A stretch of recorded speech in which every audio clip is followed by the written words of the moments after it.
Hi friends. Turbo Turbo കയറുന്നതിന് മുമ്പ് ഞാൻ വായിച്ച കുറേ റിവ്യൂസ് ഇങ്ങനെയായിരുന്നു. ബിലോ ആവറേജിൽ താഴെ നിൽക്കുന്ന ഫസ്റ്റ് ഹാഫ്, മികച്ച സെക്കൻഡ് ഹാഫ്. പക്ഷെ എനിക്ക് തോന്നിയത് അത്യാവശ്യം നന്നായി എടുത്ത ഫസ്റ്റ് ഹാഫ്, വളരെ മികച്ച സെക്കൻഡ് ഹാഫ്, എക്സലന്റ് ക്ലൈമാക്സ്. പക്ഷെ ഈ പറഞ്ഞതിനർത്ഥം ഇതിലൊരു ഭയങ്കര പുതുമയുള്ള കഥയുണ്ടെന്നോ ഇതുവരെ കാണാത്ത രീതിയിൽ എടുത്ത സിനിമയാണെന്നോ ഒന്നുമല്ല. ഒരു ടെംപ്ലേറ്റ് ഫോർമാറ്റിലുള്ള മാസ് ആക്ഷൻ കോമഡി എന്റർടൈനർ ആണ് ടെർബോ. അപ്പോൾ ചോദിക്കും, നമ്മൾ സാധാരണ കാണുന്ന തെലുഗു മാസ് എന്റർടൈനേഴ്സിൽ നിന്ന് ടെർബോക്ക് എന്താണ് വ്യത്യാസമുള്ളത്? ഒരു വ്യത്യാസമുണ്ട്, മമ്മൂട്ടി. അതിന്റെ കാരണം എന്താണെന്ന് വെച്ചാൽ, നമ്മൾ സാധാരണയുള്ള ഈ ടെംപ്ലേറ്റ് മാസ് എന്റർടൈനേഴ്സിൽ ലീഡ് ആക്ടേഴ്സിന് ചെയ്യാൻ പ്രത്യേകിച്ചൊന്നും ഉണ്ടാവില്ല. അവരെ കുറച്ചൊന്ന് സ്വാഗ് കാണിക്കണം, കുറച്ചൊന്ന് സ്റ്റാർ വാല്യൂ പുറത്തെടുക്കുന്ന തരത്തിലുള്ള കുറച്ച് സീൻസ് വേണം. പക്ഷെ അതിൽ ആക്ടിങ് സ്കില്ല് കൂടി ഉണ്ടെങ്കിൽ അതൊരു പെർഫെക്റ്റ് പ്രൊഡക്റ്റ് ആവുന്നതാണ് എൻ്റെ വിശ്വാസം. അവിടെയാണ് നമ്മൾ ഈ മഹേഷ് ബാബു അല്ലെങ്കിൽ പവൻ കല്യാൺ, എന്തിന് അല്ലു അർജുൻ ജൂനിയർ NTR പോലും ഇതുപോലുള്ള നടന്മാർ പോലും കാണിക്കുന്ന ആ ഒരു സ്വാഗിനേക്കാൾ ഇമ്പോർട്ടൻസ് മമ്മൂട്ടി, മോഹൻലാൽ, അജയ് ദേവ്ഗൺ പോലെയുള്ള നല്ല അഭിനയിക്കാൻ അറിയുന്ന നടന്മാർ ചെയ്യുമ്പോൾ ആ പടത്തിനുണ്ടാവും. ഇങ്ങനെയുള്ള മികച്ച നടന്മാരെ മാസ് എന്റർടൈനേഴ്സിലേക്ക് ചൂസ് ചെയ്യുമ്പോൾ അതിനെ കൃത്യമായി ഉപയോഗിക്കാൻ അറിയുന്ന സംവിധായകർ കൂടി വേണം. ഇവിടെ വൈശാഖിനെ കുറിച്ച് പറയുമ്പോൾ നമുക്കറിയാം, മമ്മൂട്ടി തന്നെയാണ് അദ്ദേഹത്തെ പോക്കിരാജിലൂടെ ഇൻട്രൊഡ്യൂസ് ചെയ്തത്. അതിനുശേഷം പുലിമുരുകൻ പോലത്തെ ഒരു ഇൻഡസ്ട്രി ഹിറ്റ് കൊടുത്തു. അതിനുശേഷം സംഭവിച്ചത് ഒരു ഡൗൺഫോൾ ആയിരുന്നു. മധുരരാജ ഒരു ബിലോ ആവറേജ് ഫിലിക്കാണ് എന്നെ സംബന്ധിച്ച്. പിന്നെ നൈറ്റ് ഡ്രൈവ്, മോൺസ്റ്റർ പോലെ തീരെ പോരാത്ത ചില പടങ്ങൾ. അങ്ങനെ നോക്കുമ്പോൾ വൈശാഖിന്റെ ഒരു വൻ തിരിച്ചുവരവാണ് ടെർബോ. പ്രത്യേകിച്ചും സ്ക്രിപ്റ്റ് അത്ര മികച്ച സ്ക്രിപ്റ്റ് ഒന്നുമല്ല. മിഥുൻ മാനുവൽ തോമസിന്റെ സ്ക്രിപ്റ്റാണ്. അദ്ദേഹം അത്യാവശ്യം ത്രില്ലേഴ്സ് ഒക്കെ നല്ല രീതിയിൽ ചെയ്യുന്ന ആളാണ്. ഇവിടെ മാസ് എന്റർടൈനർ വരുമ്പോൾ മോശമില്ലാത്ത രീതിയിലുള്ള ഒരു സ്ക്രിപ്റ്റ് മിഥുൻ കൊടുത്തിട്ടുണ്ട്. അതിനെ ഗംഭീര മേക്കിങ്ങിലൂടെയാണ് വൈശാഖ് മികച്ച രീതിയിലേക്ക് എത്തിക്കുന്നത്. അങ്ങനെ സംവിധായകന് മാത്രം ക്രെഡിറ്റ് കൊടുത്താൽ പോരല്ലോ. ഒരു ആക്ഷൻ കോമഡി ആകുമ്പോൾ ഫൈറ്റ് സീൻസിന് നല്ല പ്രാധാന്യമുണ്ട്. ഇവിടെ ഫൈറ്റ് കോറിയോഗ്രാഫി ചെയ്തിരിക്കുന്നത് ഫീനിക്സ് പ്രഭുവാണ്. പൊതുവെ മമ്മൂട്ടിയുടെ പടങ്ങളിൽ ഫൈറ്റ് സീൻസ് അത്ര ഇംപ്രസീവ് ആയിട്ട് തോന്നാറില്ല. കാരണം മമ്മൂട്ടി ആക്ഷൻ ചെയ്യുമ്പോൾ കാലും കൈയൊക്കെ മൂവ് എങ്കിലും ബോഡി അങ്ങനെ സ്റ്റഡിയായി നിൽക്കുന്നുണ്ടാവും. മോഹൻലാലിനെ കമ്പയർ ചെയ്യുമ്പോൾ മമ്മൂട്ടിക്ക് ഫ്ലെക്സിബിലിറ്റി കുറവാണ്. അത് കമ്പയർ ചെയ്യുന്നതിൽ അർത്ഥമില്ല എന്നാൽ പോലും. പക്ഷെ ടെർബോയിലെ ഫൈറ്റ് സീൻസ് കാണുമ്പോൾ മമ്മൂട്ടി ഈ ഒരു മേഖലയിൽ കുറച്ചധികം ഇമ്പ്രൂവ് ചെയ്തിട്ടുണ്ടെന്നാണ് എനിക്ക് തോന്നുന്നത്. പ്രത്യേകിച്ചും 70 വയസ്സ് കഴിഞ്ഞ ഒരാൾ അങ്ങനെ ചെയ്യുമ്പോൾ അതിനെ നമ്മൾ അപ്രീഷിയേറ്റ് ചെയ്യണം. പിന്നെ എടുത്ത് പറയേണ്ടത് മ്യൂസിക് ഡിപ്പാർട്ട്മെന്റ് ആണ്. പാട്ടുകളെ കുറിച്ചല്ല, ബാക്ക്ഗ്രൗണ്ട് മ്യൂസിക്. ഫൈറ്റ് സീൻസിന് വേണ്ട തരത്തിലുള്ള ഫാസ്റ്റ് ബേസ്ഡ് ആയ ബാക്ക്ഗ്രൗണ്ട് മ്യൂസിക് പടത്തിന് കൊടുത്തിട്ടുണ്ട്. ക്രിസ്റ്റോ സേവറാണ് ഇതിന്റെ ബാക്ക്ഗ്രൗണ്ട് മ്യൂസിക് ചെയ്തിരിക്കുന്നത്. അതുപോലെ എഡിറ്റിംഗ് ഷമീർ മുഹമ്മദ്. നല്ല ഫാസ്റ്റ് ആയിട്ടുള്ള കട്ടുകളായിരുന്നു. ഒരു തരത്തിലുള്ള ലാഗും പടത്തിലില്ല. 155 മിനിറ്റാണ് ദൈർഘ്യം. എന്നാൽ പോലും ഒരു സെക്കൻഡ് പോലും ലാഗില്ല. ഇനി ഈ പെർഫോമൻസിലേക്ക് വരാം. മമ്മൂട്ടിയെ കുറിച്ച് ഓൾറെഡി പറഞ്ഞു. നല്ല ആക്ടേഴ്സ് മാസ് ആക്ഷൻ കോമഡി ചെയ്യുമ്പോൾ അത് കാണാൻ നല്ല രസമുണ്ടാകും.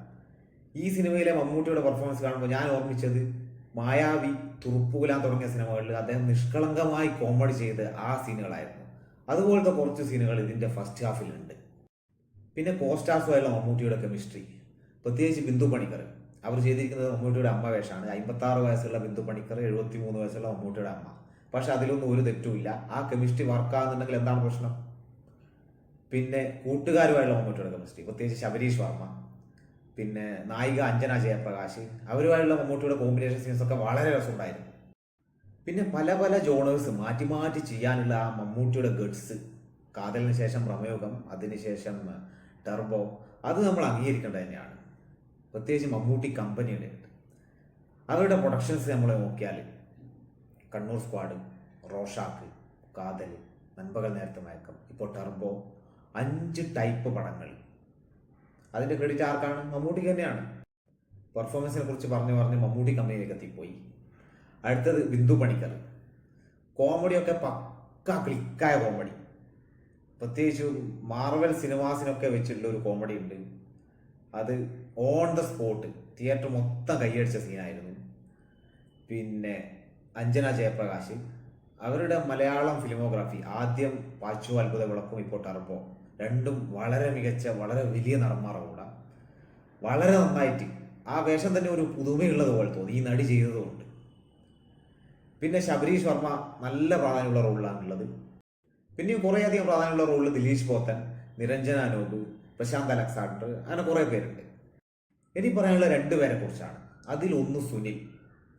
തെലുഗു തമിഴ് സിനിമയിൽ ഇപ്പോൾ തിളങ്ങി നിൽക്കുന്ന സുനിലിനെ എന്തുകൊണ്ട് ഈ പടത്തിൽ കാസ്റ്റ് ചെയ്തെന്ന് ചോദിച്ചാൽ അദ്ദേഹത്തിന്റെ പെർഫെക്റ്റ് കോമഡി ടൈമിംഗ്, വളരെ മികച്ച രീതിയിൽ കിട്ടിയ റോൾ അദ്ദേഹം ചെയ്തിട്ടുണ്ട്. എനിക്ക് തോന്നുന്നത് അദ്ദേഹം ഒരു അണ്ടർ റേറ്റഡ് നടനാണ്. അത് ഞാൻ അടുത്ത പെർഫോമൻസിനെ കുറിച്ച് പറയുമ്പോൾ കൂടുതൽ വ്യക്തമാക്കാം. അടുത്തത് രാജ്ബി ഷെട്ടി. വില്ലൻ വേഷത്തിലാണ്, വളരെ നന്നായി വില്ലൻ വേഷം ചെയ്തിട്ടുണ്ട്. പ്രത്യേകിച്ച് അദ്ദേഹം ചെയ്തതുകൊണ്ട് ആ വേഷത്തിനൊരു പുതുമയുണ്ടായിരുന്നു. അങ്ങനെ ഇതുവരെ കാണാത്ത വില്ലനൊന്നും അല്ല. കുറച്ചൊക്കെ ഒരു ഇന്റിമിഡേറ്റിംഗ് സ്വഭാവം ആ ക്യാരക്ടർ കൊടുക്കാൻ വേണ്ടി അദ്ദേഹത്തിന് സാധിച്ചിട്ടുണ്ട്. പക്ഷേ രാജ്ബി ഷെട്ടിയെ കുറിച്ച് പറയുമ്പോൾ ഒരു അൺപോപ്പുലർ ഒപ്പീനിയൻ എനിക്ക് പറയാനുണ്ട്. ഇദ്ദേഹത്തെ എല്ലാവരും പറയുന്നു ഗംഭീര നടൻ, കന്നഡ സിനിമയിലെ ഏറ്റവും മികച്ച നടന്മാരിൽ ഒരാൾ എന്നൊക്കെ പറയുന്നുണ്ട്. എൻ്റെ ചോദ്യം ഇതാണ്, അദ്ദേഹത്തിൻ്റെ എത്ര സിനിമകൾ, അദ്ദേഹം അഭിനയിച്ച സിനിമകൾ 12 എണ്ണമാണ്. അതിൽ നമുക്കറിയുന്നത് ഒരു ഗരുഡഗമന, വൃഷഭവാഹന, പിന്നെ ഒരു മൊട്ടയ കഥ, ടോബി, ഇങ്ങനെ 2-3 പടങ്ങളാണ് കുറച്ച് ഫേമസ് ആയിട്ടുള്ളത്. ഇതിൽ അദ്ദേഹത്തെ എല്ലാവരും പുകഴ്ത്തുന്നത് ഗരുഡഗമനയിലെ പെർഫോമൻസിനാണ്. പക്ഷെ എനിക്ക് തോന്നുന്നത് അദ്ദേഹം അത്യാവശ്യം ഓവർ റേറ്റഡ് ആണ്. ഇത് പറയാൻ കാരണം ഞാൻ കുറച്ച് മുമ്പ് സുനിലിന്റെ പെർഫോമൻസിനെ കുറിച്ച് പറഞ്ഞല്ലോ. അദ്ദേഹത്തിന്റെ ഈ അടുത്ത കാലത്തെ പെർഫോമൻസുകൾ നോക്കിയാൽ മതി. ജയിലർ, മാർക്ക് ആന്റണി, മാവീരൻ, പുഷ്പ, എത്ര വെറൈറ്റി വേഷങ്ങളാണ് ചെയ്തിരിക്കുന്നത്. പിന്നെ നമ്മളൊന്ന് ചിന്തിച്ചു നോക്കിയാൽ മതി, ദിലീപിന്റെ മര്യാദ രാമൻ എന്നുള്ള സിനിമയുടെ ഒറിജിനൽ വേർഷൻ, മര്യാദ രാമണ്ണ എന്നാണ് അതിന്റെ പേര്, രാജമൗലി സംവിധാനം ചെയ്തത്. അതിലെ നായകൻ സുനിലാണ്. അത്രയും വേഴ്സറ്റൈൽ ആയുള്ള ഒരു നടൻ ഉണ്ടാകുമ്പോൾ നമ്മൾ രാജ്ബി ഷെട്ടിക്ക് കുറച്ച് ഓവർ ഇമ്പോർട്ടൻസ് കൊടുക്കുന്നില്ലേ എന്ന് എനിക്ക് തോന്നുന്നുണ്ട്. ഇനി ടർബോയിലേക്ക് തിരിച്ചു വരാം. ക്ലൈമാക്സ് ഒക്കെ ഞാൻ മുമ്പ് പറഞ്ഞ പോലെ നല്ല രീതിയിൽ എടുത്തിട്ടുണ്ട്. ക്ലൈമാക്സിന് ശേഷം ഒരു സീനുണ്ട്, അത് മിഥുൻ മാനുവൽ തോമസിന്റെ സിഗ്നേച്ചർ ആണ്. അദ്ദേഹം ആടിനു വേണ്ടിയായാലും ഓസ്ലറിന് വേണ്ടിയായാലും 5-ാം പാതിരക്ക് വേണ്ടി ഒക്കെ ആ ചെയ്തു വെച്ചതുപോലെ തന്നെ 2-ാം ഭാഗത്തിലേക്കുള്ള ഒരു ഹിന്റ് അത് കൊടുത്തിട്ട് അത് നല്ല രസമുണ്ടായിരുന്നു.